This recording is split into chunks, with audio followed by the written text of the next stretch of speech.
Lebih suka beradu peran dengan Reza Rahadian atau dengan Nicholas Saputra, Mas? Susah Ini banget sih pertanyaan yang bikin bubar tongkrongan tau gak? Masa Ahmad Dahlan begini. Terus gue tanya sama dia, lu hidup di tahun 1800? Iya juga ya. Bisa tahu jalannya Ahmad Dahlan gimana? Lu sampai dikomplain jalan Ahmad Dahlan gak kayak gitu? Cucunya aja gak inget tuh Ahmad Dahlan gimana gitu. Buat teman-teman yang mungkin ingin terjun, gak cuma sebagai aktor sih ya, terjun ke dunia perfilman. Kalau pengen terjun, payungnya dirapin yang benar, kalau enggak kebuka. Bener sih. Iya bener, maksud gue analoginya gitu. Bukan sekedar lo terjun, tapi lo juga nyiapin segala keperluan yang perlu untuk akhirnya lo terjun gitu. Ya. Makanya gue bercanda sama temen gue tuh waktu itu ada. Emang enak jadi aktor cing gitu. Tuh lo jadi aktor. Lo mau jadi aktor, nih gitu dulu tuh push up, sit up.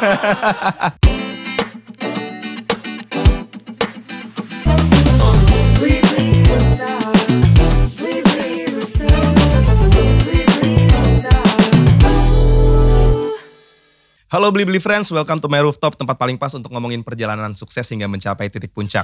Membangun mimpi-mimpi sambil menatap gedung-gedung yang lebih tinggi lagi. This is Roof Talks, a story about becoming number one. Sebuah persembahan spesial Blibli untuk kamu, karena kamu nomor 1. Hari ini gue Nino bakal ngobrol dengan tamu yang akan berkisah tentang perjalanan hidupnya hingga menjadi nomor 1. Seorang aktor senior Indonesia yang aktingnya juara banget. Tepuk tangan untuk Lukman Sardi. Halo. Gue tuh agak gimana gitu kalau dibilang senior. Iya, makanya gue bilang seniornya sebegitukah gue? Tapi secara visual lo emang makin pengen ini Mas, bikin orang ngeliat lo sebagai senior. Gue selalu bilang berkali-kali gue bercanda, ini tuh kebetulan make up gak bisa hilang gitu. Jadi nempel terus gitu kan. Lagi sibuk apa Mas Lukman? Ya seperti biasa, gue masih ya, of course di dunia film ya. Ada beberapa, lagi ada jalan series juga. Terus lagi nyiapin film. Sama memang kebetulan gue kerja di salah satu platform streaming. Of course jadi sibuk di situ juga. Oke. Gitu. Masih tetap seputar dunia perfilman ya? Intinya pasti di sekitar situ aja. Gak mungkin lewat dari itu. Oke Mas Lukman, sebelum kita lanjut ngobrol. Yes. Di Roof Talks tuh tradisinya kita main games dulu. Langsung nih ya. Langsung aja. Datang langsung dikasih games. Biasanya kadang-kadang kan terakhir gitu. Kalau kita di depan. Oke. Jadi gamesnya quick response. Nanti Mas Lukman tinggal pilih aja. Dan menjelaskan antara dua pilihan yang bakal gue kasih. Yang pertama, Lukman Sardi adalah seorang aktor yang sudah main film banyak banget. Perannya macem-macem. Tapi kalau boleh milih, lebih suka meranin karakter antagonis atau protagonis Mas Lukman? Gue gak bisa jawab cepet. Dipikirin banget tuh ya. Iya. Unpro gimana? Oke kan. Takutnya kalau hari ini bilang kayaknya gue protagonis, padahal sebenarnya lagi ada tawaran main antagonis. Bukan, karena menurut gue aktor tuh harus siap loh, mau antagonis mau protagonis. Tapi kalau gitu. Kenyamanan Mas Lukman sendiri sebenarnya, nih kalau misalnya gue nyaman itu tergantung bagaimana gue menyukai karakter dan ceritanya. Bukan masalah antagonis. Jadi protagonis. peran antagonis yang bikin nyaman dan ada peran protagonis yang bikin nyaman juga. Betul, maksud gue kan kita bekerja based on we love the story, we love the character, sehingga jadi maksimal kan. Jadi bukan lagi masalah antagonis atau protagonis kalau buat gue. Oke. Gitu sih. Ya itu jawabannya. Aman. Oke, pertanyaan kedua. Lebih suka adegan gebuk-gebukan atau mesra-mesraan? Kalau mesra-mesraan gue dimarahin istri nih. Udah langsung ketahuan ya jawabannya apa ya. Gebuk-gebukan aja deh. Katanya kalau gue bilang lebih suka mesra-mesraan, ntar gebuk-gebukan juga. Iya, sama juga kan. Oke, lanjut. Lebih dekat dengan siapakah Mas Lukman waktu kecil? Dengan Mbak Ria Irawan atau Tante Ira Mayasova? Oh, Ira Mayasova. Ira Mayasova ya. Kedekatannya seperti apa tuh Mas? Ya jadi kan gini, dulu kan kalau Mbak Ira tuh memang selifting sama kakak kan. Dulu kan kakak gue Santi Sardi memang juga main film, nyanyi, mereka bareng-bareng. Jadi suka main bareng of course. That's why gue lebih deket sama dia. Cuman ya udah kayak adik kakak kan. Jadi kadang-kadang lagi misalnya kayak dulu tuh. Ya kayak lebih ke kakak gitu. Lebih kayak kakak. Kan zaman dulu tuh Tante Titi Puspa suka bikin Papiko tuh. Papiko. Jadi ada operet buat televisi setiap lebaran. Nah itu biasanya dia ngajak bintang-bintang cilik, ada Ira Mayasova, ada Santi Sardi, ada Cicak Kuswoyo, dan mereka kadang-kadang ngumpul di situ. Gue kadang-kadang ikutan, akhirnya jadi sering ketemu mereka. Mas Lukman tuh dulu sama almarhum bokap diarahin ke musik juga gak sih Mas? Enggak sih, tapi maksudnya gini, gue sama bokap gue gak diarahin musik. Dia kan prinsipnya apa yang lo mau jalanin. Tapi memang gue milih untuk belajar biola. When it comes lo memilih itu, dia akan push lo untuk disiplin, untuk komitmen, untuk lo benar-benar gitu, nggak bisa setengah-setengah. Iya, gue juga denger itu sih. Ya kan? Almarhum beliau nih juga katanya kalau misalnya lagi mengarahkan sebuah pertunjukan tuh galaknya cukup luar biasa. Iya, soalnya intinya gini, dia tuh orangnya tuh maunya 100% kan hasilnya. Buat dia tuh when you talking about berkarya, ya lo jalanin maksimal. Makanya kalau lagi kayak gitu, dia akan bukan galak ya, lebih kepada lo harus push your limit untuk sampai yang jadi yang terbaik gitu. Alright. Gitu sih. Lanjut pertanyaan yang sebenarnya sih cukup klise, tapi karena sudah dituliskan oleh tim harus gue tanyain ya. Lebih suka beradu peran dengan Reza Rahadian atau dengan Nicholas Saputra, Mas? Susah banget sih pertanyaan yang bikin bubar tongkrongan. Iya, ntar gue bilang gue sama Reza, Niko, oh jadi lu sama Reza gitu. Ntar gue bilang sama Niko, sedangkan dua-duanya gue pernah lagi kan. Makanya ditanyain.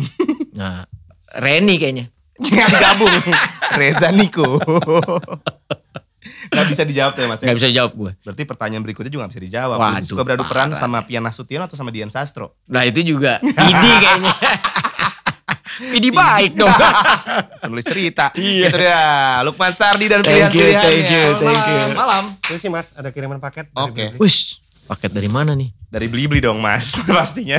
Kan biar lo jawab. Oh, iya. Gitu, biar ada respon. Yoi. Jadi kayak komersil gitu kan. Paket dari mana lo? Beli-beli dong gitu. Ini paket pasti buat Mas Lukman nih. Paketnya adalah, wow. Oh, apaan tuh? Mainan anak kecil. Ada apa dengan Mas Lukman dan anak kecil nih Mas? Gue malah belum tahu. Ini kenapa mainan anak kecil ke gue datengnya? Wow, Rainbow Three Column Tower. Yo. Ini menarik sih. Coba kita buka ya. Coba. Enggak, tapi ada hubungan apa nih Mas Lukman mungkin sama dunia anak kecil kayak dunia playgroup gitu? Oh, I know. Jadi ada story di balik itu. Gue tuh dulu pernah kerja di playgroup. Kerja di playgroup? Sebelum gue main film. Sebagai gitu. Guru? Iya, guru dan memanage taman bermain lah. Oh, di mana Mas? Di Cikal. Oh, Cikal. Seru kan? Jadi dulu banyak kayak gak nyangka gue pernah bersentuhan dengan dunia itu. Jadi memang pada dasarnya gue menikmati kehidupan bersama anak-anak kecil gitu. Gue suka gitu, enjoy dengan anak kecil. Nah kebetulan memang ada teman gue waktu itu yang ada Ella, ada Mbak Deyang, ada Tari yang memang mau bikin sekolah Cikal.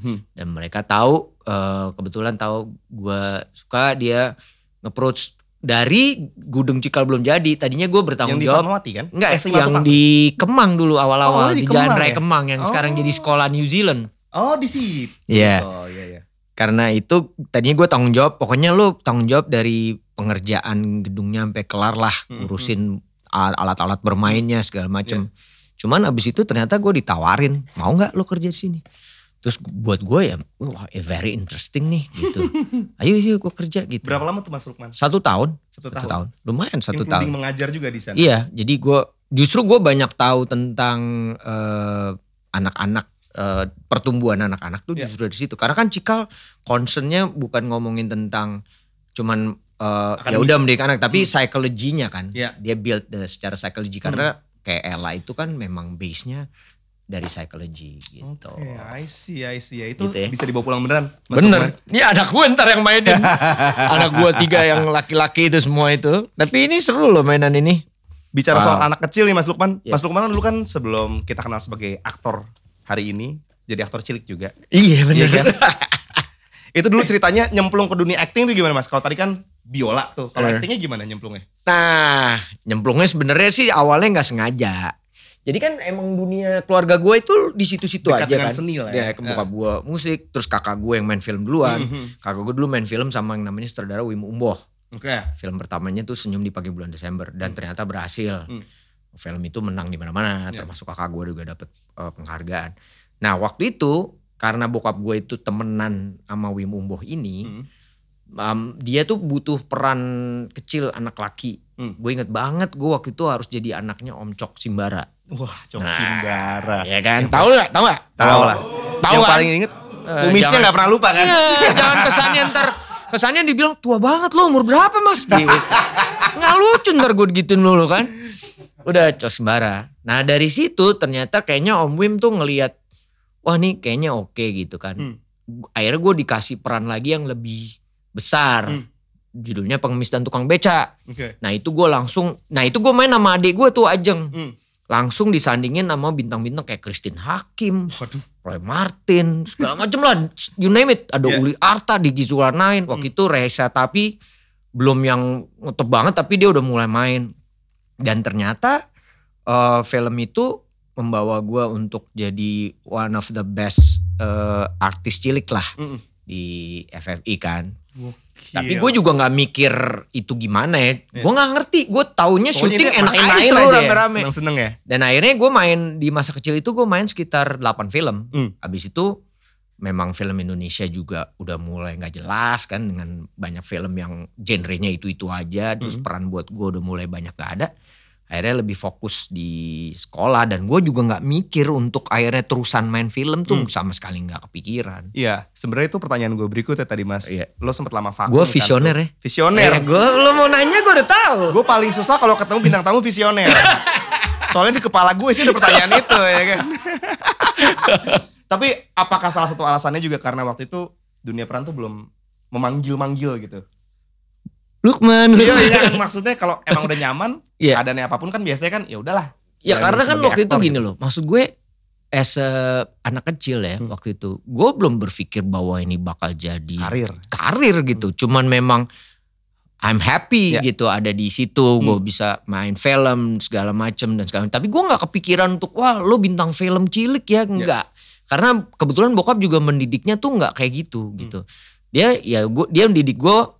Ya as anaknya dia aja, lu bukan siapa-siapa, lu bukan bintang film yang orang pada tahu or whatever.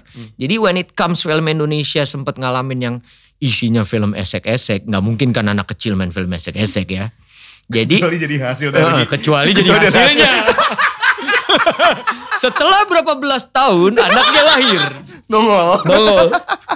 Jadi gue nggak mengalami yang akhirnya, aduh gue nggak main film lagi nih, nggak ada. Gue nggak merasa kehilangan sebenarnya. Jadi ya gue kayak anak-anak biasa aja, gue terusin sekolah, whatever, segala macem. Jadi nggak ada gitu. Cuman memang momentum itu kayaknya memang terjadi ya pada saat kayak gini loh, kayak udah ditunjukin nanti aja lo jangan sekarang gitu. Lo main-main dulu sana. Main-main dulu sekolah yang benar apa gitu. Abis itu begitu film Indonesia mulai ada lagi, tiba-tiba dapat tawaran gitu. Kalau misalnya waktu itu Mas Lukman nggak memilih untuk kembali berakting, kira-kira hari ini Mas Lukman profesinya apa? Gue rasa ya, jadi presiden kayaknya gue. Enggak kan gue ngambil hukum tuh hukum internasional. Emang gue punya keinginan untuk jadi diplomat. Mungkin gue ada di area itu kayaknya. Kira-kira lagi di negara mana? Gue di negara Zimbabwe mungkin. Bisa jadi. Film pertama Mas Lukman setelah akhirnya selesai vakum dan kembali berakting lagi apa Mas? Film Gi ya? Iya, jadi lucu tuh ceritanya. Jadi sebelum Gi itu ada temen gue namanya Echa Lacuba. Farisat Lacuba, dia juga filmmaker lah. Dia mau bikin film pendek. Kebetulan karena dia temenan, dia tahu gue main film dari kecil. Dia pengen gue yang main. Waktu itu gue bilang, wah lo yang bener aja, gue udah lama nih gak main film gitu. Gak apa-apa, film pendek doang. Ternyata film pendek itu setelah jadi dikasih lihat sama Echa ke Mbak Mira Lesmana sama Mas Riri. Yang sedang dalam proses pembuatan Gi. Rupanya dia, wah boleh gak nih orang gue casting gitu. Akhirnya gue ditelepon nih sama casting directornya namanya Sabto. Mas Sabto, kebetulan juga temen gue. Gue masih kerja di Cikal tuh. Kayaknya semua temen lu deh Mas. Iya kalau gak temen gak bisa nya Kebetulan aja gitu. Akhirnya ditelepon, Man mau ada casting. Apaan? Casting apaan? Ada filmnya Riri Riza sama Mira Lesmana. Wah waktu itu kan mereka udah ngeluarin Sherina, udah ADC gue. Wah lu yang bener aja lu, gue main film sama mereka, gue udah lama gak main film. Udah dateng aja dulu. Judulnya apa? Gi. Jujur gue waktu itu gak ngeh Gi itu Sohokgi. Gue tahu Sohokgi, tapi pas dibilang Gi, siapa Gi gitu kan. Kayak apa nih Gi? Apaan sih Gigi gitu kan. Ntar Eli Sugigi gitu. Nah, udah nyampe di casting, gue pertama juga lucu, castingnya gak langsung casting. Gue disuruh baca bukunya dulu, baru gue notice, oh ini tentang Sohokgi. Dan melalui beberapa proses, ternyata masuk gue sebagai sahabatnya Gi, Herman Lantang yang belum lama ini meninggal kan. Ya udah, dari situ gue harus memilih dong. Gue nggak bisa kalau main syuting itu 3 bulan men. Terus kerjaan gue gimana gitu kan. Nah sebelum gue memilih itu kan ada proses nih, ada reading, ada workshop. Ternyata I really enjoy gitu. Dan gue akhirnya merasa, oh ini kayaknya dunia gue memang.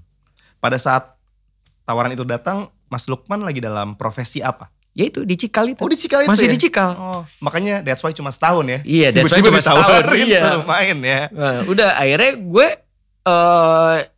mikir gitu. Kok gue tertarik banget ya, gue enjoy banget ya dengan ini. Akhirnya gue harus mutusin, gue gak bisa dong. Akhirnya gue mutusin untuk keluar dari Cikal. Oke, soalnya sekali nyemplung mungkin abis itu masih bisa kabur. 2 kali nyemplung sih kebangetan kalau kabur lagi Mas. 2 kali loh. Ya lucu tuh, dan itu menurut gue ya is like a gambling gitu. Orang maksudnya baru main film lagi, gue mutusin keluar, gue gambling banget gitu. Lo punya segala macam hal yang sangat aman itu harus lo tinggalkan. Iya gambling, abis ini gue bakal main film lagi apa enggak ya gitu kan. Kan gitu loh. Tapi nyatanya hari ini jadi salah satu aktor terbaik Indonesia. Tapi buat gue tuh polemik juga, karena di tengah-tengah itu kan begitu kelar gak langsung tayang ya. Nunggu 1 tahun setelah itu baru tayang. Itu kan buat gue penantian gitu. Ada keraguan. Nih salah kali ya gue milih ya, salah. Dan sebelum tayang lo udah cabut dari kantor. Iya udah dong. Untungnya digantungin nasib judulnya. Untungnya di tengah-tengah itu ada Rudi Sudjarwo tuh mau bikin film 9 Naga. Oh 9 Naga. Iya akhirnya gue masuk casting juga. Habis itu ternyata Berbagi Suami dan akhirnya terus gitu. Ternyata gue puji Tuhan ternyata pilihan gue betul gitu. Yes. Gitu. Mas Lukman ini kalau gue lihat termasuk aktor yang cukup memilih karakter yang dimainkan. Pastilah ya semua aktor seperti itu ya Mas ya. Harus kayak gitu lah. Tapi kita boleh tahu gak sih kalau dari Mas Lukman sendiri, prinsip yang Mas Lukman terapkan dalam memilih karakter yang akan dimainkan tuh apa? Prinsipnya? Prinsipnya gue boleh minum dulu gak? Boleh. Berat nih, soalnya berat ngomong prinsip. Jadi gini, kalau gue ngeliatnya gini, kan lo ada sebuah cerita nih misalnya ditawarin ke lo. Tentunya kan lo harus mencintai apa yang akan lo kerjakan. Ya kan? Apa yang akan jadi diri lo sebenarnya. Iya sebenarnya gitu. Dan ini kan menggambarkan film itu sebenarnya kalau lo mau you name it, lo film apa aja gitu. Mau film sehalu apapun. Pasti bicara tentang kehidupan kan. Betul. Ya kan? Nah gue tuh selalu pengen ada journey about my life gitu. Ada pelajaran, ada proses, ada eksplorasi gitu. Nah gue biasanya ngeliat itu dari cerita ini, dari karakter ini. Apa yang gue bisa pelajari, apa yang gue bisa explore lagi.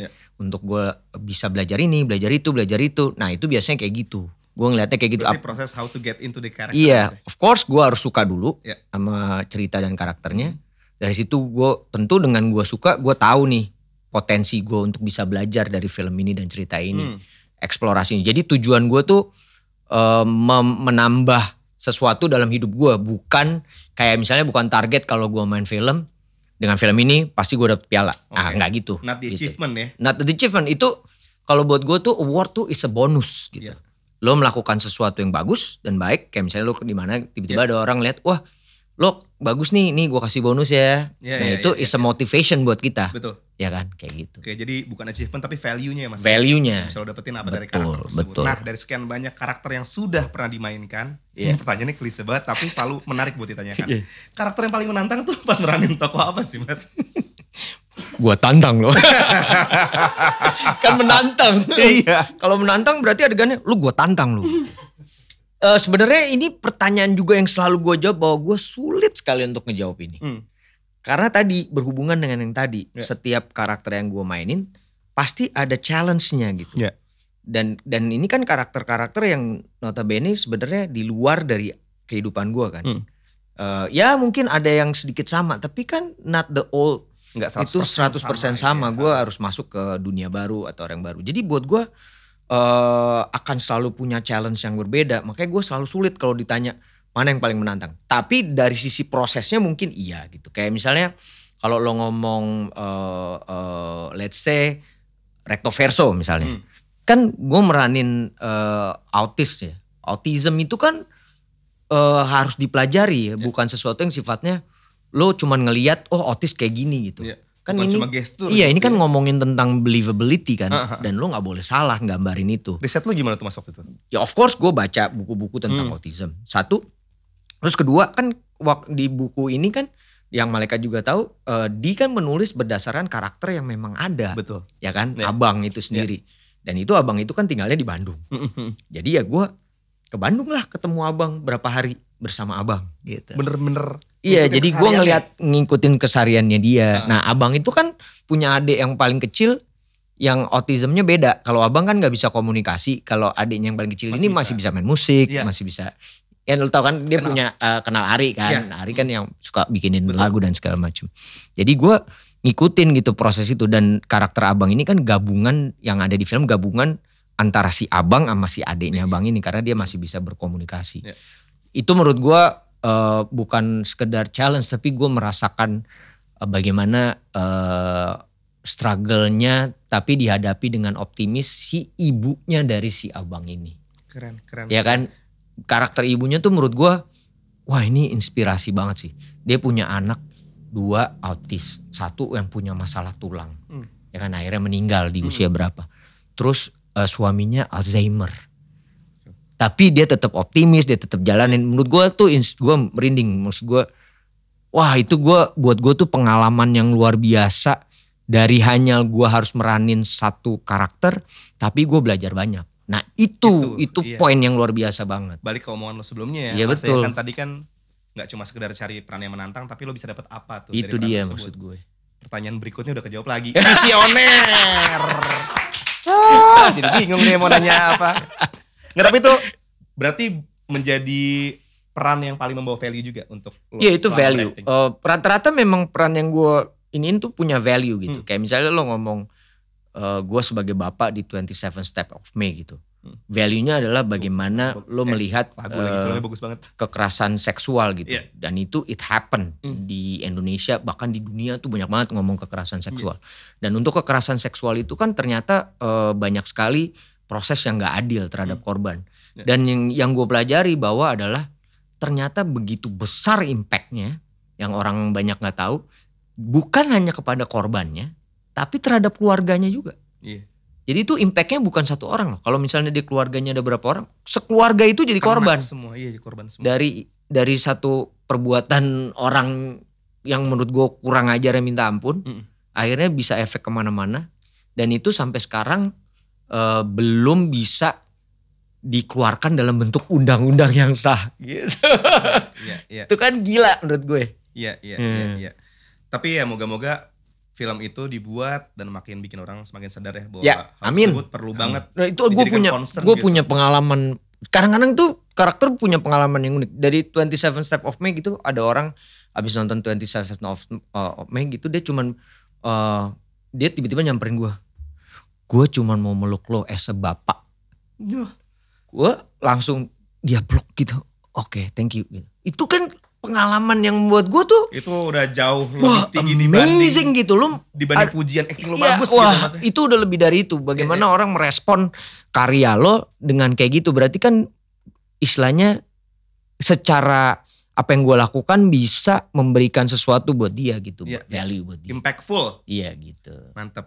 Tapi kita tahu sih Mas Lukman tuh setiap main tuh waduh karakternya luar biasa nempelnya di kita yang nonton dan impactful.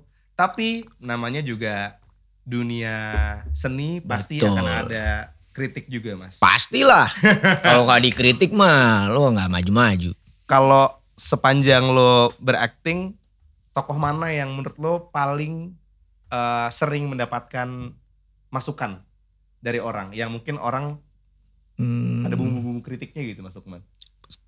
Setiap ini ada aja sih maksud gue kritik ya. Maksud gue baik kritik yang baik maupun kritik yang gitu. Ya. Enggak, gue sih apa adanya aja. Iya benar. Kritik yang gak jelas. Yang gak jelas gitu, ngomong yang gak jelas, ini sumber dari mana gak sekali. Tapi gue ngeliat gini loh, bahwa misalnya gitu ya, kayak misalnya ada yang apa ya, kayak contohnya gini deh. Kayak film Sang Pencerah gitu misalnya. Esa Ahmad Dahlan. Banyak juga yang mengkritik mungkin orang yang lebih tahu, oh nih Jawanya kurang pas atau apa. Itu buat gue masukan yang luar biasa banget. Iya. Karena memang mungkin gue bukan orang, jujur ya we do workshop, reading gitu. Mungkin tiba-tiba ada miss yang mungkin orang ini detail banget ngelihatnya. Itu buat gue masukan yang bagus. Itu tapi masih berbau teknis lah ya. Iya berbau teknis gitu. Dan menurut gue itu penting juga buat gue belajar gitu. Tapi di satu sisi juga kadang-kadang ada kritik yang gak jelas gitu. Misalnya kayak, wah masa Ahmad Dahlan begini. Terus gue tanya sama dia, lu hidup di tahun 1800? Iya. Bisa tahu jalannya Ahmad Dahlan gimana? Lu sampai dikomplain jalan Ahmad Dahlan gak kayak gitu? Cucunya aja gak inget tuh Ahmad Dahlan gimana gitu. Nggak, maksudnya ini contoh doang ya. Contoh doang bahwa dunia kritik tuh akan selalu ada dan gitu. Tapi menurut gue orang gitu, buat gue ya udah gitu. Apa yang bagus gue ambil, apa yang nggak bagus ya udah. Dan gue nyikapinnya gini, kalau ada orang yang ngeritik tiba-tiba wah nggak jelas, at least berarti dia masih peduli sama gue. Betul. Makanya gue di-mention walaupun mungkin kritiknya nggak asik gitu. Gue ngeliatnya gitu aja gitu. Dan gue nggak berusaha untuk lo apaan lo gini, enggak lah. Menurut gue semua orang punya hak untuk, apalagi di zaman sekarang gitu ya, sosial media gitu, biarin aja mereka ngomong gitu kan. Lo diam aja, kalau enggak makin rame. Susah banget lo punya jempol tinggal blok. Betul. Ribet amat. Kritikan baik terima, kritikan nggak baik abaikan gitu dong. Ya nggak membangun ya. Ini nanti biar kayak tadi lo bilang nggak punya beban. Iya benar. Nggak punya beban. Mas, tapi kalau bicara soal, lo kan udah jadi role model banyak sekali aktor ya. Apa roll rambut? Mau disanggul. Kadang-kadang. Lo kan udah jadi role model, panutan lah ya, panutan. Banyak sekali orang. Sampai nama lo aja sampai masuk ke lagunya Super Glad gitu kan dulu. Itu gila. Wibawa seperti Lukman Sardi gitu, berarti kan. Gue juga kaget tuh, wow gitu. Tapi kalau seorang Lukman Sardi sendiri dalam dunia acting, siapa panutan lo, Mas? Jujur gue gini, gue punya idola sih di dunia acting. Idola gue one and only Daniel Day-Lewis. Ya, karena bukannya gimana ya, menurut gue dia bukan filmnya banyak gitu. Dan bukan bintang Hollywood yang wah yang komersial banget. Tapi setiap dia mainin karakter, gue ngerasain tuh dia masuk ke dalam karakter itu bukan sekedar mainin tapi benar-benar menjadi. Dan gue baca prosesnya dia itu luar biasa gitu, nggak yang sembarangan. Gimana dia waktu mau main karakter Lincoln berupaya untuk cari suara yang paling pas untuk karakter Lincoln tersebut dan segala macam. Dan terbukti dia dapat setiap main film jarang tiba-tiba Oscar gitu. Oscar. Gue banyak melihat prosesnya dia lah. Tapi tiap aktor itu punya caranya sendiri. Ya kan? Sama gue kayak, sama gue bilang kayak kehidupan. Gue, lo pasti ada bedanya. Dia idola gue, tapi kayak proses yang bisa gue ambil dari dia gue ambil. Tapi gue adapt lagi dengan cara gue. Gitu. Tapi Daniel Day-Lewis luar biasa banget sih. Oke, nah ini juga ya Beli-Beli Friends ya, mungkin di luar sana banyak sekali yang kayaknya habis nonton film terus habis itu bawaannya cuma pengen kritik, bawaannya cuma pengen komentar. Padahal kalau misalnya lo ikut prosesnya dari day zero film bakal dibuat, itu kan persiapannya. Kalau gue ceritain nggak habis 2 hari nih. You know? Maksudnya untuk seorang aktor atau aktris aja ketika dia dapat peran gitu ya. Itu bener banget. Untuk bisa mengenal perannya itu satu hal. Untuk bisa mendalami perannya itu 1000 hal yang lain. Maksud gue gini. Lo tiap manusia di dunia itu bisa acting deh menurut gue. Semua lahir dengan bisa acting. Lo datang ke presiden gak mungkin dengan gaya gue kayak gini dong. Gue pasti punya tata cara yang gue, oh ini pembawaan yang lain. Ini presiden nih, gue ketemu presiden berarti gue harus ngebawainnya gini. Gak bisa, bro. Ya gak bisa dong. Jokowi gimana kabar lo gitu. Gak mungkin dong kayak gitu kan. Gak mungkin dong. Tembak gue sama pas pampres gitu kan. Ngadepin siapa lagi beda lagi. Itu basicnya udah ada. Cuman when it become actor, more dari itu, lo harus belajar lagi gitu. Hal yang utama adalah menurut gue, lo yang paling basic nih menurut gue, itu lo harus tahu dulu diri lo sedetail-detailnya kayak apa. Mau dari fisik sampai apa yang biasanya lo lakuin kalau lo gelisah, apa yang biasa lo lakuin kalau lo ngomong. Apakah kayak gini, apakah gue lebih banyak tangan gue bergerak-gerak dibanding diem. Itu salah satu modal utama untuk jadi aktor. Tapi itu bukan hal yang paling mudah untuk lo lakuin. Iya. Ya kan? Kesannya simple ya. Kesannya simple. Terus lo asal teman-teman tahu aja, lokasi syuting itu nggak selalu enak. Ya kan? Iya, Kadang-kadang kan bukannya gue, ya itu haknya gitu, haknya teman-teman. Cuman gue pengen ngebuka mata teman-teman bahwa lokasi syuting itu kadang-kadang kita hadapi tuh nggak enak banget. Tiba-tiba di hutan panas, tiba-tiba dingin banget. Gue untuk syuting film Merah Putih, film perang itu 2 minggu ditaruh di bootcamp, dilatih seperti tentara. Itu benar-benar di barak tentara. Nggak ada pikiran tuh tentara lo main film. Push up, sit up, jungkir balik. Gokil. Dibangunin jam 2 pagi dengan suara ledakan dan segala macam. Makanya gue bercanda sama temen gue tuh waktu itu ada. Emang enak jadi aktor cing gitu. Tuh lo jadi aktor. Lo mau jadi aktor nih gitu dulu tuh push up, sit up. Gitu. Kadang-kadang bukannya minta dipuji-puji tapi sebelum lo mengkomen atau mengkritik ada baiknya lo sedikit menghargai apa yang sudah dilakukan gitu. Sebelum kritik coba apresiasi dulu. Iya apresiasi kan biasanya kritik yang baik gitu kan diapresiasi dulu. Tapi kan tentunya setiap manusia gak ada yang sempurna. Dari sudut pandang dia mungkin ada hal yang kurang. Baru dia masukin gitu. Itu wajar. Ya. Nah itu kan sebenarnya berbanding terbalik banget sama apa yang biasa publik bilang. Nah enak banget tuh jadi aktor. Enak banget tuh cobain jadi artis. Cobain aja. Tinggal acting doang dapat duit banyak gitu kan. Nah menurut Mas Lukman apa persepsi yang masih orang benar-benar salah pikir terhadap dunia acting atau hidup sebagai ya itu gue bilang. Itu? Aktor itu sebuah pekerjaan yang harus lo lakukan dengan sepenuh hati gitu. Bukan sekedar, ya lo kalau mau jadi terkenal gampang. Lo siapa gitu di depan lo tusuk aja besok lo masuk koran. Terjadi penusukan atau terjadi lo telanjang jalan-jalan di mall gitu. Pasti udah masuk jadi viral lo. Bahasanya viral ya sekarang. Ya jadi viral. Tapi kan being an actor itu tujuannya bukan untuk jadi kayak gitu. Sebenarnya ini kan bagian dari aktor itu kan menggambarkan kehidupan yang akhirnya akan menghibur orang yang menontonnya juga kan. Kalau gue selalu bilang gini, pertama-tama karakter dan cerita itu buat aktor adalah miliknya pribadi. Tapi begitu tayang di bioskop, milik penonton. Lo harus merelakan itu jadi milik semuanya. Itu bukan hal yang mudah loh. Pada saat lo itu jadi milik pribadi, tiba-tiba yaudah deh gue kasih buat semuanya. Terus ya kan? Orang punya sudut pandang yang beda-beda. Sedangkan kita ngerjainnya kayak gini. Jadi menurut gue nggak gampang juga untuk being an actor. Semua pekerjaan lah. Sekarang lo pikir emang jadi yang punya perusahaan enak? Enggak. Ya of course ada enaknya ada enggaknya gitu kan. Yang punya perusahaan tentu wah gue kaya banyak duit. Tapi dia harus mikirin di masa pandemi ini pemasukan kurang gue harus bayar gaji pegawai. Nah kalau yang jadi karyawan kan. Belum pas lagi bayar ini ya tunjangan hari raya. Makanya maksud gue. Jadi kita harus berpikirnya ngelihatnya tuh bahwa setiap posisi apapun itu ada enak dan tidak enaknya. Apapun deh, lo mau sebutin apapun pasti ada enak dan gak enaknya. Oke.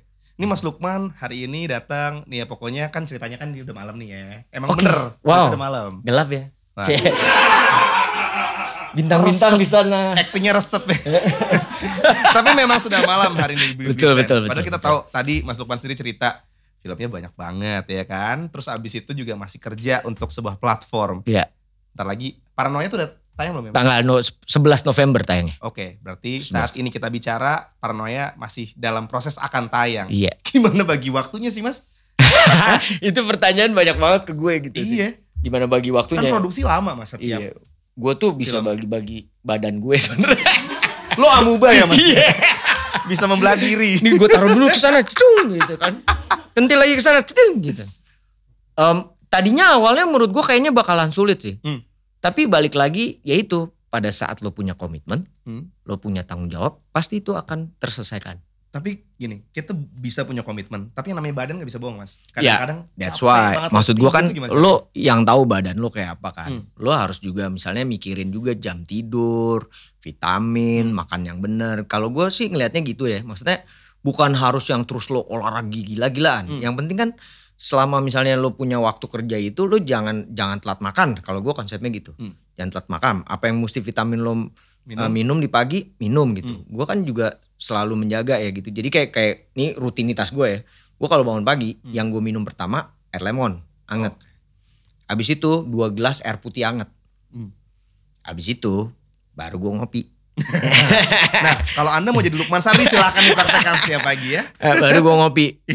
Dan gue memang biasa sarapannya itu gak pernah yang di pagi-pagi banget. Jadi gue selalu ada proses puasa 16 jam satu hari. Gitu Mas. Iya, jadi Kayak misalnya gue dari tidur berarti. Jadi misalnya gue makan terakhir jam 6. Gue hitung aja 16 jam. Berarti sarapannya jam berapa. Yeah. Nah itu ternyata membuat tubuh lo tuh balance. Dan ada masa-masa badan lo akhirnya beristirahat. Gak yang disuruh kerja terus. Karena makan itu juga nyuruh badan kerja. Betul. Kayak misalnya lo jam 10 malam makan gitu ya. Badan lo harusnya istirahat. Lo makan. Kerja men. Harusnya dia memperbaiki harusnya dirinya. Harusnya dikasih duit lembur ya. Ini udah gak dikasih duit lembur, gue disuruh kerja. Kayak badan tuh kan ada masa-masa mereproduksi balik, ya kan. Nah kalau lu nggak dikasih kesempatan, ya udah. Intinya gitu aja, balance aja gitu sama tidur. Kalau misalnya gue lagi syuting ternyata nggak ada momen tidur, misalnya gue punya waktu 5 menit 10 menit gue bisa istirahat, gue akan istirahat. Gitu.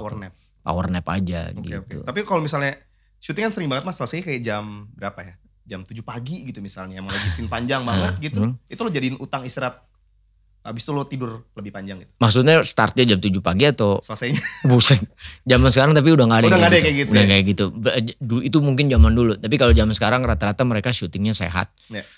Ya paling jam 2 gitu, paling mentok gitu. Kalau dulu tuh itu bisa sehat ya, beli friends. Tapi itu juga udah jarang. Malah sekarang karena apalagi nih ada bersyukurnya lo ada pandemi ini ya. Jadi mereka berpikir secara sehat gitu. Oke. Jangan sampai masuk bagian prokes tuh ya. Iya jadi kurang tidur, akhirnya jadi sakit. Ya. Jadi jam 10, jam 12 udah kelar. Paginya walaupun pagi banget, tapi kan at least dia punya waktu tidur kan. Ya. Nah sekarang tuh udah lebih kayak gitu. Kalau zaman dulu parah. Lo bisa syuting dari pagi ya kayak tadi lo bilang jam 7 baru kelar gitu. Kayak zaman dulu gua berangkat malam keluar dari klub pagi. Nah bagian situ kok ada lupa istirahat mas? Kalau itu kan lain. Cerita ya. Masalahnya konsepnya bersenang-senang bukan kerja. Iya kan? Ini aja ya sekarang baru ngomongin soal Mas Lukman main film plus ngurusin platform. Ya. Kemarin sempat jadi ketua FFI, gimana lagi tuh mas? Hai Reza yang sebagai ketua FFI. Nanti abis ini kamu bisa share. Persis pasti sama gue. Itu gimana waktu itu ribetnya lebih luar biasa lagi dong? Nah, menurut gue gini. Gue punya utang lah sama dunia film Indonesia gitu. Maksudnya gue bisa kayak gini tuh karena dunia film Indonesia menempatkan gue sampai di posisi seperti ini gitu. Nah menurut gue pada saat gue diminta untuk jadi ketua komite FFI, ini adalah bentuk terima kasih gue terhadap film Indonesia gitu. Salah satu yang bisa gue buat adalah ini, gue dikasih kepercayaan ini, ya lo lakuin. Memang bukan pekerjaan yang mudah ya, karena kalau lo ngomong FFI ini ngomongin the whole industry film Indonesia. Dan FFI itu selalu ada like and dislike. Always lah ya. Maksud gue kalau kita ngomong sejarah FFI kan banyak sekali hal-hal yang terjadi gitu. Bahkan sempet FFI diracuni oleh hasil yang ternyata film terbaiknya itu memakai lagu dari film luar lah apa. Maksudnya hal-hal itu terjadi di FFI dan selalu jadi polemik mengenai penjurian, mengenai segala macam. Tapi buat gue, walaupun capek ya, ini bagian dari gimana gue ngasih balik buat film Indonesia aja sih. Bukan kayak gue bilang tadi bahwa akan selalu banyak hal yang muncul gitu ya. Misalnya kenapa FFI gini, kenapa FFI. Tapi di satu sisi gue juga ingat bahwa juga banyak yang support. Gitu. Nggak cuman bukan yang nggak support gitu. Gue ngelihatnya itu aja. Dan itu yang gue sikapi gitu sehingga gue ngerjainnya nggak dengan mutung gitu. Walaupun dengan banyak hal yang terjadi. Banyak itu aja. Distraksi ya kan menurut gue kan ya lo gimana sih begitu banyak orang film Indonesia. Lo kan nggak bisa membuat mereka sama semua malo gitu. Apalagi orang kreatif bro. Lo tahu sendiri dong orang kreatif kan. Orang kreatif kalau udah ini kan pasti idealis dan segala macam. Tapi ya sejauh ini sih gue mencoba untuk menyikapinya dengan apa yang bisa gue sikapi, apa gue tanggapi, apa yang gue kurang bisa tanggapi, gue tentu akan berkonsultasi dengan yang lebih tahu gitu, lebih kayak gitu aja sih. Dan sekarang yang sedang menjabat adalah Mas Reza Radian. Semangat. Mas Reza. Pasti dia berhasil lah kalau Reza mah. Lu pasti notice juga kan sama yang sedang terjadi di dunia series nih, kayak Squid Game. Oh iya. Bikin Asia menjadi pemuncak sekarang. Nomor 1 ya. Best selling. Gila loh. Hebat. Yang paling setelah banyak ditonton di dunia. Berapa tahun ditolak ya skripnya. Yoi. Nah, gila. Kalau menurut Mas Lukman sebagai orang yang pernah menjabat juga sebagai ketua FFI ini, berarti kan lo industri itu deket banget sama lo. Apa yang harus dilakuin sama Indonesia biar bisa sampai ke titik itu Mas? Lo serius nih nanya ini ke gue? Gue yakin lo tahu jawabannya. Jadi gini, sebenarnya kalau lo mau ngomong industri film, filmmaker itu tidak bisa bekerja sendirian kalau untuk majuin industri film. Dia akan bikin film terus-menerus pasti. Yeah. Itu udah jadi blood in is blood gitu. Tapi kalau lo ngomong tentang gimana nih caranya supaya film Indonesia masuk ke kancah internasional, itu banyak sekali yang berkait gitu. Okay. Contohnya misalnya lo tadi nyontoin Squid Game, Korea. Yang dilakukan Korea bukan cuman filmmaker yang bergerak, tapi pemerintah gitu. Pemerintah udah bikin blueprint, konsep. Jadi kalau lihat sejarahnya dulu yang menguasai kreatif Asia tuh Jepang. Tapi pemerintah Korea udah ngelihat nih Jepang bakalan mentok nih. Apa nih yang bisa buat? Padahal nih potensi nih. Jadi kalau lo tahu bangsa yang namanya K-pop dan apa, itu bukan mendadak. Itu by design. By design. Iya kan, by design. Direncanakan. Pemerintahnya mensupport salah satu yang upaya yang pernah dilakukan Korea adalah bahwa perusahaan-perusahaan besarnya mereka harus mensupport dunia kreatif, dunia film. Kalau enggak lo jadi policy, kalau enggak lo dapat pajak yang tinggi. Wow. Gitu. Otomatis kan mereka punya pendanaan yang baik dong untuk ngasilin karya-karya yang bagus. Yeah. Dan dia juga nggak semua film Hollywood bisa masuk Korea. Dan akhirnya berlomba-lomba dong orang filmmaker Korea untuk ngasilin karya yang bagus. Yeah. Nah ini yang menurut gue menarik. Jadi Korea tuh pakai sistem yang namanya untuk ngenalinnya tuh lebih inklusif, bukan defensif. Jadi ini jujur, kalau sekarang nih kalau kita ngomong pariwisata aja ya, yang dulu-dulu terjadi. Sekarang kan baru nih mulai keluar. Selalu gini konsepnya, datang dong Bali bagus loh, datang dong Jogja bagus loh, Indonesia ada budaya ini loh, datang dong. Korea apa yang dilakuin? Dia keluarin semua budayanya. Justru budayanya ada di mana-mana. Di mana? Begitu orang notice, oh gila Korea. Mereka pengen tahu Korea tuh kayak apa ya? Datang ke Korea. Dia belajar tentang Korea dan segala macam. Jadi peran pemerintah juga penting. Peran pemerintah as a regulator yang mengeluarkan regulasi bagaimana supaya film Indonesia bisa naik. Filmmaker mah selalu akan bikin film gitu. Bikin film selalu. Tinggal bagaimana ada support dari pemerintah. Pak Jokowi sudah oke tuh dia mengeluarkan film dari dana jadi kan tadinya investasi asing nggak boleh masuk kan buat film kan, dilarang. Akhirnya dibuka. Dan itu terbukti bisa membawa penonton Indonesia, film Indonesia lumayan cukup maju dengan 52 juta penonton sebelum pandemi. Dalam waktu nggak lama tuh. Nggak nyampe setahun tuh Mas. Pokoknya lebih dari setahun lah. Tadinya kan lo untuk film box office nih, dari film Laskar Pelangi, terus ke misalnya ya itu ke Warkop lah, dari yang Laskar Pelangi Habibie kan sekitar 4 jutaan. Ke Warkop yang begitu banyak, itu butuh 8 tahun. 8 tahun ya? Perlu 8 tahun, tapi setelah itu, setelah sebelum pandemi film Indonesia mulai naik lagi, itu hampir rata-rata film Indonesia tuh paling sedikit paling penontonnya 600.000. Pasti ada banyak yang dapat sejuta.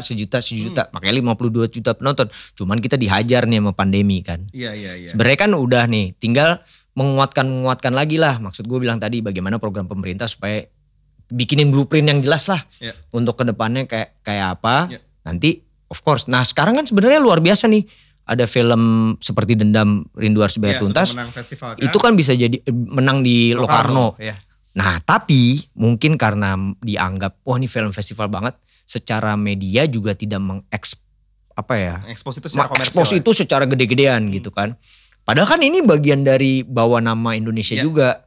Terus beda sama kayak begitu kemarin menang. Bukan yang ngiri tapi maksud gue ini perbandingannya. Sama-sama bawa nama bangsa. Yang satu olahraga, satu film. Tapi perlakuannya agak berbeda nih. Maksud gue sebenarnya kan sama aja gitu. Nah ini yang harus terus dipikir. Wah, pemerintah sih sekarang udah mulai terbuka lah ya. Terbuka dan mereka berupaya untuk di situasi yang industri film sempat mati ini, mereka cukup open dan membantu dengan adanya program-program untuk industri film sih. Oke, berarti intinya kalau misalnya kita semua nih yang lagi nonton di sini pengen banget suatu hari karya anak bangsa juga bisa berdiri tegak di platform yang internasional gitu ya. Berarti emang harus dukungan dari semua sektor. Semua sektor gitu. Oke. Sama ini menurut gue salah satu yang juga mendukung film-film itu maju adalah budaya membaca. Budaya membaca? Iya kan. Membaca kredit. Nggak, tapi gue membaca headline. Gue setuju sih Mas. Maksudnya lo kalau nonton di bioskop, once the movie selesai. Iya harus habis lo nonton. Lo kan biasanya kan cabut karena kan lampunya pun juga sudah nyala. Padahal gue juga sebagai musisi akan sangat lebih mengapresiasi orang-orang yang tahu siapa aja yang kerja di belakang layar. Gitu. Makanya kan kalau di premier film terutama ya, produser udah bilang terhadap pihak bioskop, lo jangan nyalain lampu sampai credit title habis supaya penonton nggak keluar. Nggak, maksudnya gini, membaca itu kan memperkaya literasi lo ya. Nah salah satu yang paling penting dari sebuah film fondasinya adalah skrip. Iya. Ya kan? Betul. Skrip itu kan nggambarin bagaimana lo berimajinasi, bagaimana membuat pola sebuah cerita. Dan itu kan bisa lo dapat dari dengan cara lo banyak membaca. Gitu, sehingga lo bisa dapat literasi pemahaman literasi yang bagus. Betul. Dan salah satu yang cukup sulit di Indonesia adalah penulis script writer yang bagus gitu. Ada tapi nggak semasif yang seharusnya diharapin. Sedangkan produksi banyak tapi script writernya misalnya yang bagus itu aja SDM-nya. Nah ini kan sulit juga, fondasinya kan di script. Jadi berarti dari kacamata lo Indonesia harusnya bisa lebih punya banyak scriptwriter bagus. Banyak lah, lo ngomong budaya Indonesia gila men, gak bisa habis cerita Indonesia. Lo dari ujung ke ujung tinggal di ceritanya dimodified gitu. Wah itu banyak banget. Iya. Nah ini ngomongin soal produksi ya, ini Mas Lukman juga sempat jadi director kan. Iya. Terbaik lagi. Amin. Di film Di Balik 98. Sekarang untuk mendirect lagi, apakah ini nunggu cemplung berikutnya? Kayaknya lama banget Mas. Gue emang gitu tuh kalau, maksudnya gini, kalau direct tuh it's not a easy job juga sih. Maksud gue respect terhadap director gitu. Maksudnya kalau lo ngomong direct berarti kan dia head ya. Dia leadernya ya, yang punya visi. Dan itu gak gampang bagaimana menyamakan visi lo dengan satu tim gitu. Bukan pekerjaan yang mudah gitu. Jadi gue pikir memang gue dapat pelajaran berharga waktu gue bikin Di Balik 98 ya. Bagaimana lo belajar untuk jadi leadership gitu. Bagaimana lo mengambil keputusan dalam situasi-situasi yang sempit. Itu kadang-kadang diperluin dengan cepat dan sekali. Karena kan namanya film pasti punya timeline ya. Gak mungkin lo bikin film sampai kapan? Terserah lo dah. Sampai lo 2 tahun, 3 tahun. Emang ngasih duit ini gitu kapan kan. baliknya? Kapan baliknya gue ngasih duit terus lo syuting gitu kan. Ya intinya kayak gitu. Ada sih beberapa cerita yang gue lagi kembangin gitu. Cuman gue menunggu momen yang tepat. Karena menurut gue harus siap banget sih. Siap banget dalam arti apa yang gue buat ini harus gue bisa bertanggungjawabkan gitu. Bukan cuma sekedar gue udah pernah ngedirect, yuk abis itu ngedirect lagi gitu. Karena kan basically gue bukan orang yang berangkat dari gue sutradara. Ya kan? Berbeda memang orang berangkat dari dia sutradara. Kalau gue kan aktor, cuman abis itu gue mencoba menambah keilmuan gue juga dengan ngedirect gitu. Tapi berarti Blibli Friends masih boleh lah ya menantikan film yang didirect lagi oleh Sabar ya. Sepertinya tahun depan. Bocoran dikit. Itu bocorannya gak dikit sih kalau tinggal tahun depan. Iya, tinggal berapa bulan. Iya. Mas, terakhir ada pesan gak buat teman-teman yang mungkin ingin terjun, gak cuma sebagai aktor sih ya, terjun ke dunia perfilman? Kalau pengen terjun, payungnya dirapin yang benar, kalau gak kebuka. Bener sih. Iya bener, maksud gue analoginya gitu. Pada saat lo mau terjun, itu bukan lo bukan sekedar lo terjun, tapi lo juga nyiapin segala keperluan yang perlu untuk akhirnya lo terjun gitu. Ya kan, kalau gue selalu analoginya gitu. Sorry gue potong Mas. Tapi lo waktu terjun kemarin di GI, kayaknya kurang siap tuh terjun payungnya sebenarnya. Untung nasibnya baik ya. Iya, untung nasibnya baik. Belajar dari situ Mas Lukman pengen ngasih tahu. Lo harus siap gitu. Jadi misalnya let's say lo mau masuk ke dunia kreatif gitu. Lo punya passion aja itu gak cukup. Jadi lo harus juga punya mental gitu. Karena begitu lo masuk ke tempat yang baru, pasti tantangannya juga banyak gitu. Lo akan ngadepin orang yang juga karakternya beda-beda gitu. Pada saat lo gak siap mental, lo akan akhirnya balik ke belakang gitu. Jadi kayak nyerah gitu menurut gue. Lo siapinnya caranya gimana? Ya lo banyak belajar sebelum itu. Lo cari tahu dulu industrinya kayak apa. Lo mulainya dari mana, lo banyak tanya, jangan malu untuk tanya. Kayak tadi lo bilang, lo bisa baca dari buku-buku, lo banyakin nonton film, lo lihat ini segala macem. Dan jangan langsung berharap untuk langsung jadi karena semuanya itu by proses. Gak ada yang gak by proses. Nah orang ibu hamil aja 9 bulan, gak ada yang 1 bulan langsung brojol kan? Enggak. Jadi apa coba kalau langsung brojol? Iya. Ya kan intinya kan gitu. Sebenarnya Tuhan udah nunjukin bahwa semua tuh by proses, nggak ada yang langsung gitu kan. Dan mungkin kalau misalnya belum kejadian dengan cepat, ya itu balik ke komitmen lagi ya Mas. Iya, sama lo harus peka gitu menurut gue. Lo emang punya keinginan untuk itu pada saat lo mencoba gitu. Lo harus peka apakah nanti di titik tertentu bener nggak ya ini? Lo harus denger itu. Karena kan bisa jadi ternyata bukan itu gitu. Cuman lo nggak dengerin sisi kanan sisi kiri, ternyata yang lain gitu. Kayak gitu aja. Kayak gue misalnya dulu gue denial untuk gue nggak akan jadi aktor, gue nggak mikirin lah karena bapak gue udah di seniman apa segala macam. Tiba-tiba ternyata kan gue suka sama film tapi gue menolak terus gitu kan. Tiba-tiba akhirnya gue beruntung tuh ada Mbak Mira sama Mas Riri akhirnya nyemplungin. Akhirnya gue nemu, oh iya ternyata gue dari kemarin tuh gak peka gitu. Harusnya gue udah bisa nih di sini gitu. Ya, tapi mungkin timelinenya memang seperti itu ya Mas ya. Iya betul. Kadang ada juga jalannya Tuhan kita gak pernah tahu gitu kan. Lo waktu itu nyoba-nyoba terus belum dapat project yang ketemunya enak. Nah makanya gue bilang kan, gue selalu bilang, I'm a lucky bastard. Aduh, ini bukan cuma Lukman Sardi aja yang dapat hadiah dari Blibli, kita juga pengen bagi-bagi hadiah buat Blibli Friends. Kalian tinggal jawab di kolom komentar siapa yang paling cepat dan benar, dia bakal dapat hadiah voucher dari Blibli. Yang pertama, apa judul film pertama yang dimainkan oleh Mas Lukman Sardi setelah vakum? Itu cemplung kedua ya, cemplung kedua. Siapakah, ini pertanyaan kedua, siapakah nama ayah dari Mas Lukman Sardi? Woi. Ini sebenarnya sih, kalaupun nggak dibicarain di sini, ketahuan langsung. Mudah sekali, tinggal buka halaman berikutnya, klik di Google Search, balik lagi. Ya. Mas Lukman, ini buat mencapai kesuksesan pasti ada orang-orang yang mendukung karir. Kalau dikasih kesempatan sama Roof Talks untuk nelpon salah satu dari mereka, kira-kira mau ngucapin terima kasih untuk siapa? Banyak banget ya sebenarnya. Pulsanya cukup Mas, kalau enggak aku isiin pulsa dulu kalau mau telepon semuanya. Lo jangan menganggap gue gak punya pulsa. Bagian situ aja gue takut beneran. Jangan gitu actingnya dong. bagus. Gila lo. Coba cek dulu. Siapa Mas? Udah tanya habis nih bro. Siapa ya? Ya sebenarnya sih banyak ya. Gue tidak banyak banget orang yang berjasa sama gue dalam karir gue. Tapi orang ini menurut gue luar biasa sih. Luar biasa yang akhirnya bisa mensupport gue dari segala sisi gitu. Bukan hanya dari, ya of course berpengaruh juga akhirnya terhadap karir gue. Kalau dia tidak mensupport gue mungkin gak sampai sejauh ini gitu sih. Siapakah gerangan? Mudah-mudahan diangkat ya. Mudah-mudahan dia masih ingat gue. Oh. Siapa tahu lupa. Siapa nih? Halo. Boleh di loudspeaker Mas? Di loudspeaker ya? Di mobil gak apa-apa di mobil. Bentar ya. Udahan? Enggak. Aku cuman mau bilang terima kasih sama kamu. Kenapa? Karena udah bikin aku sampai sejauh ini. Jadi ini kan ada momen di mana aku harus nelpon orang yang memang bisa, maksudnya berpengaruh lah buat karir aku. Terus ya orang itu kamu. Ya, thank you. Ini lagi di kenapa? And dan hari ini dia lagi ulang tahun. Happy birthday.